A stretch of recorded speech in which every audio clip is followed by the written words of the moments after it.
বিশ্ব সংবাদে আপনাদের স্বাগত। সংবাদের শুরুতেই শিরোনাম, পরে বিস্তারিত। শুরুতে জানিয়ে দেব, শত নয় সহস্র রাইসি তৈরি করে রেখেছে ইরান। জানিয়ে দেব, রাইসির হেলিকপ্টার দুর্ঘটনায় যুক্তরাষ্ট্রের হাত নেই, জানিয়েছে মার্কিন প্রতিরক্ষা মন্ত্রী। এছাড়া রয়েছে, ইরানের নতুন রাষ্ট্রপতির সঙ্গে কথা বললেন ভ্লাদিমির পুতিন। সর্বশেষ জানিয়ে দেব, খার্কিভ অঞ্চলে রাশিয়ার হামলা জোরদার। শত নয় সহস্র রাইসি তৈরি করে রেখেছে ইরান। ইরানের প্রেসিডেন্ট ইব্রাহিম রাইসি সহ দেশটির শীর্ষস্থানীয় কয়েকজন কর্মকর্তা নিহত হয় সারা বিশ্বে তোলপাড় সৃষ্টি হয়েছে। এই দুর্ঘটনাকে কেন্দ্র করে বিশ্ব দুই ভাগে বিভক্ত হয়ে পড়েছে। বিশ্বের মুসলিম সংখ্যাগরিষ্ঠ দেশ এবং দেশগুলোর জনগণ প্রেসিডেন্ট রাইসির জন্য প্রার্থনা অব্যাহত রেখেছে। এর বাইরেও ইরানের প্রেসিডেন্টের জন্য শোক বার্তা প্রকাশ করেছেন রাশিয়ার প্রেসিডেন্ট ভ্লাদিমির পুতিন, চীনের প্রেসিডেন্ট শি জিনপিং সহ বিশ্বের বিভিন্ন দেশের নেতারা। অন্যদিকে পশ্চিমা বিশ্ব এই ইস্যুতে অনেকটাই নীরব। তবে যুক্তরাষ্ট্রের একজন সিনেটর এবং ইসরায়েলের কয়েকজন ধর্মীয় নেতা রাইসের মৃত্যুতে উল্লাস প্রকাশ করেছেন।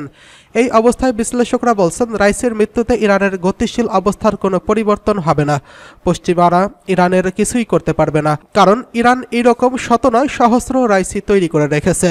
ইতোমধ্যেই এমন ইঙ্গিত দিয়েছে দেশটির মন্ত্রিসভা। দেশটির মন্ত্রিসভার এক আনুষ্ঠানিক বিবৃতিতে বলা হয়েছে, ইব্রাহিম রাইসের অদম্য চেতনার সঙ্গে নিয়ে ইরান সরকার অসামান্য বাধা ছাড়াই সব কার্যক্রম অব্যাহত রাখবে। এই দুর্ঘটনা পরিকল্পিত নাকি দুর্ঘটনা এখনও স্পষ্ট নয়, তবে ইরান এর আগে পরিকল্পিত হত্যাকাণ্ড মোকাবেলা করতে অত্যন্ত দক্ষতার সাথেই। উদাহরণস্বরূপ বলা যায়, দেশটির প্রতিরোধ সংগ্রামের প্রতীক জেনারেল কাসেম সোলাইমানির কথা। আধুনিক ইরানে, বিশেষ করে দেশটির ইসলামী বিপ্লবের পরবর্তী ইতিহাসে কাসেম সোলাইমান এক প্রেরণার নাম। অনেকের কাছেই তিনি প্রতিরোধ সংগ্রামের প্রতীক। 2020 সালের 3রা জানুয়ারি ভোরে বিশ্ববাসী জানতে পারে ইরানের সবচেয়ে জনপ্রিয় জেনারেল ও দেশটির বিপ্লবী বাহিনীর কুদস ফোর্স কমান্ডার কাসেম সোলাইমানিকে হত্যা করা হয়েছে। এরপর ইরাকে অবস্থিত মার্কিন সেনা ঘাঁটিতে সরাসরি হামলা চালায় তেহরান। তবুও ইরানকে দমাতে পারেনি যুক্তরাষ্ট্র ও ইসরায়েল। দুঃসময় ইরানের পাশে দাঁড়িয়েছে দেশটির বন্ধু রাষ্ট্রগুলো। এই তালিকায় রয়েছে তুরস্ক, রাশিয়া, চীন, পাকিস্তান, ভেনেজুয়েলা সহ আরও অনেক দেশ। তুরস্কের প্রেসিডেন্ট এরদোয়ান বলেছেন, তিনি প্রায় তার ভাই রাইসির জন্য আল্লাহর কাছে ক্ষমা প্রার্থনা করছেন। তিনি ইরানের জনগণের প্রতি আন্তরিক সমবেদনাও প্রকাশ করেছেন। রাইসির মৃত্যুতে গভীর সমবেদনা জানিয়ে পাকিস্তানের একদিনের জাতীয় শোক ঘোষণা করেছে দেশটির প্রধানমন্ত্রী শাহবাজ শরীফ। মালয়েশিয়ার প্রধানমন্ত্রী আনোয়ার ইব্রাহিম বলেন, রাইসি সহ ইরানের অন্যান্য কর্মকর্তাদের মৃত্যুতে তিনি গভীরভাবে মর্মাহত। এই তালিকায় এক ধাপ এগিয়ে রুশ প্রেসিডেন্ট ভ্লাদিমির পুতিন। রাইসের মৃত্যুতে শোক প্রকাশ করার পাশাপাশি ইরানের অন্তর্বর্তীকালীন প্রেসিডেন্ট মোহাম্মদ মোকবারের সঙ্গে কথা বলেছেন তিনি। দুই নেতা রুশ ইরান সম্পর্ক আরও জোরদার করতে পারস্পরিক অভিপ্রায়ের উপর জোর দিয়েছেন। এদিকে রাইসির হেলিকপ্টার দুর্ঘটনায় যুক্তরাষ্ট্রের হাত নেই, জানিয়েছে মার্কিন প্রতিরক্ষা মন্ত্রী। হেলিকপ্টার বিধ্বস্তে ইরানের প্রেসিডেন্ট ইব্রাহিম রাইসি নিহত হওয়ার পর সোমবার আনুষ্ঠানিকভাবে শোক জানিয়েছে ওয়াশিংটন। একই সঙ্গে দেশটি বলছে, ইরানের প্রেসিডেন্ট পররাষ্ট্রমন্ত্রীকে বহনকারী হেলিকপ্টারটির বিধ্বস্তে তাদের কোনো হাত নেই। যদিও হেলিকপ্টার বিধ্বস্ত নিয়ে ইরান এখন পর্যন্ত যুক্তরাষ্ট্রকে দোষারোপ করেনি। ইরানের প্রেসিডেন্ট ইব্রাহিম রাইসির হেলিকপ্টার দুর্ঘটনার কারণ নিয়ে মার্কিন প্রতিরক্ষামন্ত্রী লয়েড অস্টিন সোমবার সাংবাদিকরা প্রশ্ন করেন। তার জবাবে তিনি বলেন, দুর্ঘটনার কোনো কারণ তার জানা নেই। সাংবাদিকদের তিনি আরও বলেন, হেলিকপ্টার দুর্ঘটনার অনেক কারণ থাকতে পারে, যেমন যান্ত্রিক ত্রুটি, পাইলটের ভুল কিংবা আরও কিছু ঘটতে পারে। অস্টিন বলেছেন, ইরানের ঘটনায় আমরা গভীরভাবে পর্যবেক্ষণ করছি, কিন্তু দুর্ঘটনার কারণ সম্পর্কে আমাদের গভীর কোনো তথ্য নেই। উল্লেখ্য, যুক্তরাষ্ট্রের সঙ্গে ইরানের দীর্ঘদিনের বৈরিতা রয়েছে। বিভিন্ন নিরাপত্তা ইস্যুতে ইরান যুক্তরাষ্ট্র ও ইসরায়েলকে দোষারোপ করে থাকে। এদিকে যুক্তরাষ্ট্রের পররাষ্ট্র দপ্তরের মুখপাত্র ম্যাথিউ মিলার এক বিবৃতিতে জানিয়েছেন, ইরানের প্রেসিডেন্ট ইব্রাহিম রাইসি, পররাষ্ট্রমন্ত্রী হোসেইন আমির আবদুল্লাহিয়ান সহ হেলিকপ্টার দুর্ঘটনায় যারা নিহত হয়েছেন তাদের প্রতি ওয়াশিংটন গভীর শোক ও দুঃখ প্রকাশ করেছেন।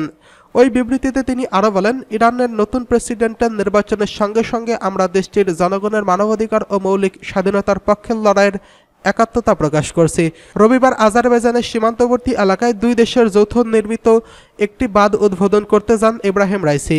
সেখানে আজারবাইজানের প্রেসিডেন্ট ইলহাম আলিয়েভও ছিলেন। অনুষ্ঠান শেষে তিনি 3টি হেলিকপ্টারের একটি বহর নিয়ে পূর্ব ইরানের আজারবাইজান প্রদেশের রাজধানী তাবরিজে ফিরছিলেন ইব্রাহিম রাইসি, আমির আবদুল্লাহিয়ান সহ আরও অন্যান্য নেতাকর্মীরা।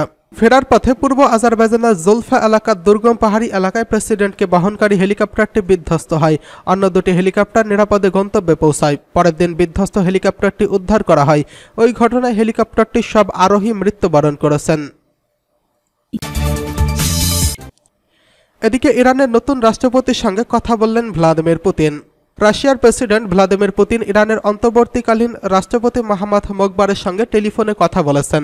প্রতিবেদনে বলা হয়, পুতিনের সঙ্গে মোকবারের কথা হয়েছে। তারা রাশিয়া ইরানের সম্পর্ক আরও জোরদারের অভিপ্রায় ব্যক্ত করেছেন। দুই নেতাই পারস্পরিক সহযোগিতার উপর জোর দিয়েছেন। এর আগে রাশিয়ার প্রেসিডেন্ট ভ্লাদিমির পুতিন ইরানের শোকবার্তা পাঠিয়েছেন। তিনি ইরানের প্রেসিডেন্ট ইব্রাহিম রাইসি ও পররাষ্ট্রমন্ত্রী আমির আবদুল্লাহিয়ান সহ গুরুত্বপূর্ণ কর্মকর্তাদের হেলিকপ্টার দুর্ঘটনায় নিহতের খবরে দুঃখ ও শোক প্রকাশ করে বলেন, ইরানকে সহযোগিতা করার জন্য এই মুহূর্তে যা যা প্রয়োজন সব করতে প্রস্তুত রয়েছে রাশিয়া। প্রেসিডেন্ট পুতিন বলেন, এই দুর্ঘটনায় তারা অত্যন্ত দুঃখিত ও মর্মাহত। রোববার ইরানের পূর্ব আজারবাইজান প্রদেশের জুলফা এলাকার কাছে দুর্ঘটনার কবলে পড়ে রাইসিকে বহনকারী হেলিকপ্টারটি। পরে সোমবার দুর্ঘটনায় প্রায় 16 ঘণ্টা পর হেলিকপ্টারের ধ্বংসাবশেষের সন্ধান পাওয়া যায়। এদিকে খার্কিভ অঞ্চলে রাশিয়ার হামলা জোরদার। ইউক্রেনের উত্তর পূর্বে খার্কিভ অঞ্চলে রাশিয়ার হামলায় হতাহতের সংখ্যা বাড়ছে। ইউক্রেনের রুশ ভূখণ্ডে পাল্টা হামলা চালাচ্ছে। প্রেসিডেন্ট জেলেনস্কি আরও প্যাট্রিয়ট সিস্টেম সরবরাহের আবেদন জানিয়েছেন। ইউক্রেনের সেনাবাহিনীতে খার্কিভ অঞ্চলে রাশিয়ার সেনাবাহিনীকে আরও এগোতে দিচ্ছে না বলে দাবি করলেও মস্কো জোরালো হামলা চালিয়ে যাচ্ছে। গত 10ই মে থেকে চলে আসা হামলা মোকাবেলা করতে হিমশিম খাচ্ছে ইউক্রেনের সেনাবাহিনী। রোববার শহরের উপকণ্ঠে জোড়া হামলায় কমপক্ষে 11 জন নিহত হয়েছেন। ইউক্রেনের সূত্র অনুযায়ী রাশিয়ার ভূখণ্ডে বেলগোরদ অঞ্চল থেকে প্রথমে ক্ষেপণাস্ত্র নিক্ষেপ করা হয়। এরপর একই লক্ষ্যবস্তুর উপর দ্বিতীয় হামলা চালিয়েছে রাশিয়া। ফলে উদ্ধারকারী প্যারামেডিক্স ও পুলিশ বাহিনীর সদস্যের সঙ্গেও হতাহতের খবর পাওয়া যায়। এই ঘটনায় 6 জন নিহত এবং 27 জন আহত হয়েছেন। রাশিয়ার বিরুদ্ধে আগেও ইউক্রেনের এমন ডাবল ট্যাপ হামলার অভিযোগ উঠেছে।